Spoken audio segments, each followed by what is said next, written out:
صباح السكر، صباح الورد. انت اللي بتعمل لنفسك قيمة. المكان اللي انت فيه هو اللي بيعمل لك قيمة. المكان اللي حابب تتواجد فيه هو اللي بيعمل لك قيمة حقيقي.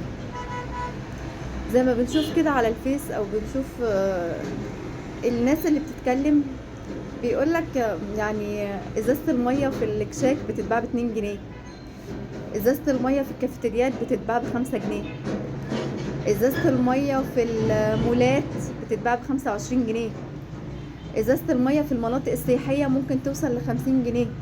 ازازة المية اللي هو بق المية اللي احنا بنجيبه ب2 جنيه ده، اللي هي الازازة الصغيرة اللي يمه 2 جنيه دي، ممكن تتباع ب50 جنيه، وممكن توصل ل100 جنيه لو فندق سياحي بقى على اعلى مستوى، يعني راقي كده يعني.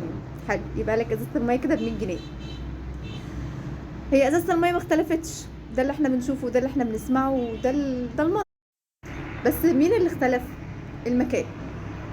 المكان اللي بتتباع فيه ازازة المية، المكان هو اللي بيحدد قيمتك. ممكن تقعد في مكان تحس فيه انك رخيص قوي، تحس انك فيه متباع قوي ببلاش مجانا.